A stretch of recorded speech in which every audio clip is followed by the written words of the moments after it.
Ya, pengantar teknologi pertemuan pertama. Suara saya jelas?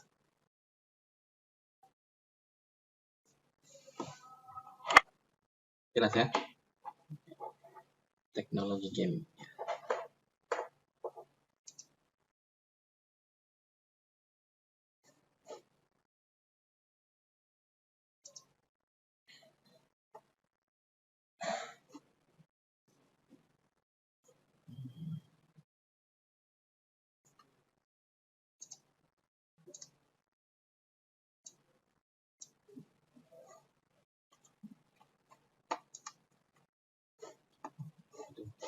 Close.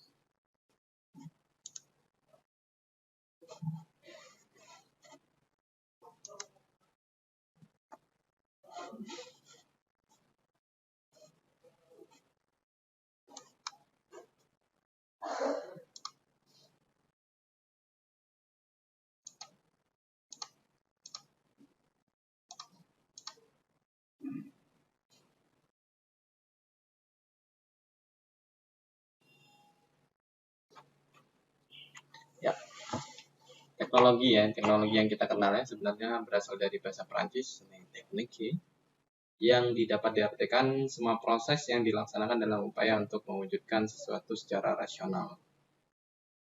Jadi teknologi itu kita dapat lihat dari barang-barang yang sudah ada benda-benda yang sudah kita kenal, alat-alat yang berhasil dibuat oleh manusia. Apa itu? Misalkan smartphone itu kan dibuat manusia. Wujud dari karya cipta atau karya seni dari manusia itu yang biasa kita kenal dengan teknologi. Nah, game itu yang kita kenal itu sesuatu yang sangat digemari oleh anak-anak hingga dewasa. Nah, game berarti hiburan, permainan yang merujuk pada pengertian sebagai kelincahan intelektual. Kalau permainan pastinya permainan itu selalu mengasah kelincahan kelincahan berpikir Jadi nggak main-main juga game itu Walaupun game hanya sebatas permainan kartu atau pinball, game puzzle, itu tetap mengasah otak untuk berpikir cepat Sementara kata game bisa diartikan sebagai arena keputusan dan aksi pemainnya. Jadi semuanya memang tempat arena keputusan. Maksudnya kita harus memberikan sebuah keputusan terhadap game yang kita mainkan. Contoh, misalkan puzzle. Kalau game puzzle itu kan kita memberikan keputusan. Pertama kan kita mengenali area yang kosong area yang kosong. Area kosong ini kita kenali kemudian kita cari bagian yang belum terpasang. Makanya kita bisa sesuaikan puzzle-nya di tempat area yang belum terpasang ini tadi yang kosong. Jadi itu termasuk keputusan. Tepat atau tidaknya berarti kan kita harus mengenali terlebih dahulu puzzle yang kita cari nih. Apapun gamenya memang itu adalah tempat arena keputusan dan aksi dari pemainnya. Game. Kalau cuma scroll sebuah misalkan scroll sosial media dengan sebuah game itu beda Scroll itu kan kita hanya penikmat menikmati. Scroll sosial media seperti Facebook, Instagram, TikTok itu kan cuma hanya melihat kita. Kita bisa dibilang pasif terhadap aplikasi yang kita gunakan. Kalau yang namanya game itu ada interaksinya. Jadi kita berpikir misalkan ketemu musuh di depan, apa yang harus dilakukan Apakah harus mengeluarkan pukulan seperti di game FPS atau tembak-tembakan, bisa menembak atau malah lari, sembunyi atau memukul dan lain-lain. Kita harus berpikir. Kalau dekat harus dipukul misalkan. Kalau jauh kita tembak. Itu kan harus berikan keputusan yang cepat. Kalau kalah cepat berarti kita yang malah ditembak karakter kita yang ditembak. Jadi game di situ. Namun balik lagi game itu berarti hiburan. Kalau game buat stres itu bagaimana? Apakah bisa layak disebut game? Ada yang bisa kasih komentar? Emang ada game yang bikin stres, Pak? Wah, banyak sekali. Pasti teman-teman sudah tahu game apa saja yang bikin stres ya. Contohnya apa? Apa? Wah, nggak jelas. Sorry. Mobile Legend, PUBG ya, atau Point Blank, Jet Mario. Belum pernah dengar saya gamenya apa itu. Game apa itu Mas? Ada yang tahu? Oh, mirip. Oh, mirip Mario Bros. Nah, malah saya nggak tahu. Kalau saya sih tipe yang suka game ini, udah itu main itu terus saja gitu. Yang lain males coba, jadi kurang menantang menurut saya. Getting Over itu game juga. Saya juga penyuka game ya dari kecil ya. Tapi ketika itu zaman masih PS1 ya, PS1, PlayStation 1. Itu ya harganya 1 jam masih 2.000 ya. Tapi itu tergolong mahal sih, 1 jam itu 2.000. Tahun 2004, 2001, 2004 PlayStation.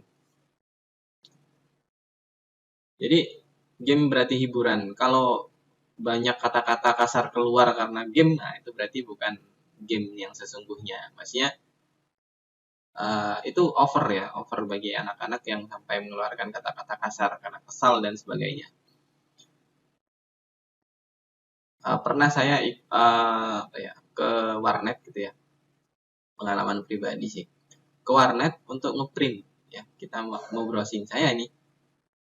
Sampai di sana di warnet yang pakai warnet ternyata anak-anak SD gitu. Dan mereka main Point Blank. Nah, jadi di situ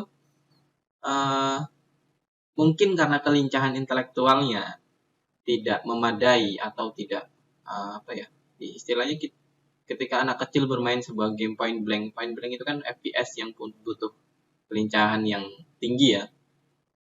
Nah, ketika mereka tidak mencapai menurut saya tidak mencapai level itu, jadi kalah misalkan atau mati karakternya. Nah, itu keluar kata-kata kasar. Wah, parah sekali. Jadi warnet itu yang terdengar justru bukan suara tembak-tembaknya ya, tapi justru suara kata-kata kasar anak-anak kecil itu. Kencang sekali. Jadi kenapa mereka sampai mengeluarkan kata-kata kasar? Kemungkinan menurut saya itu kelincahan intelektualnya itu sudah di level berbeda gitu ya. Sudah di level berbeda. Mereka belum sampai. Ketika itu mereka belum sampai dengan kecepatan itu tembak menembak dan mereka kalah. Kecuali kalau kita sudah terbiasa misalkan kedewasaannya cukup tinggi ya, remaja gitu. Remaja atau anak SMA sudah kuliah misalkan ya.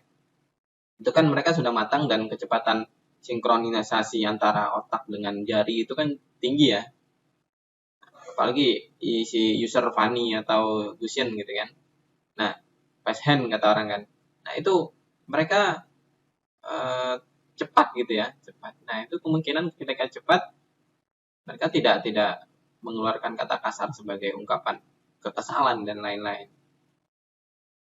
Bisa jadi karena itu ya, kelincahannya mereka tidak mencapai.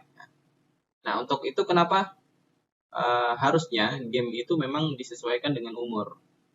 Game FPS seperti PUBG itu kan memang tidak boleh untuk anak kecil ya. Umur 13 tahun ke bawah itu sebenarnya tidak boleh. R13 itu harus ada bimbingan sebenarnya. Tidak boleh untuk anak kecil ya. Jadi aware sekali, maksudnya kita bimbing ya adik kita ya, misalkan adik kita, saudara gitu ya, anak kecil kok mainnya sudah main PUBG gitu. Kalau bisa itu dilarang gitu ya. Jangan dulu lah, belum waktunya gitu. Belum waktunya. Karena di situ ada kekerasan juga di situ ya. Belum sampai waktunya. Jadi main game itu memang sesuai dengan umur. Kalau di PlayStation ya, PlayStation itu kan butuh kaset ya, kaset CD, kaset CD, DVD gitu ya. Di situ kan biasanya ada label-labelnya, label untuk remaja umur berapa ya, bimbingan orang tua, untuk dewasa itu ada labelnya. Nah, sedangkan kalau game sudah masuk smartphone atau APK gitu, mereka tidak mengindahkan lagi ya, yang namanya level-level usia. Itu juga jadi masalah. Kenapa anak-anak sekarang itu kecenderungan bermain gamenya untuk gamenya yang orang dewasa. Jadi hati-hati kalau punya adik kecil gitu ya, pastikan game yang mereka mainkan itu sesuai dengan umur. Tiba-tiba nih anak SD mainnya The Sims, kan bahaya juga kan The Sims. Pengalaman juga pernah saya main game ya. Saya ketika itu sudah umur 20 berapa ya? 21 ya. Belum sampai 20 atau 19. Ketika itu saya bermain, ada yang tahu Smackdown?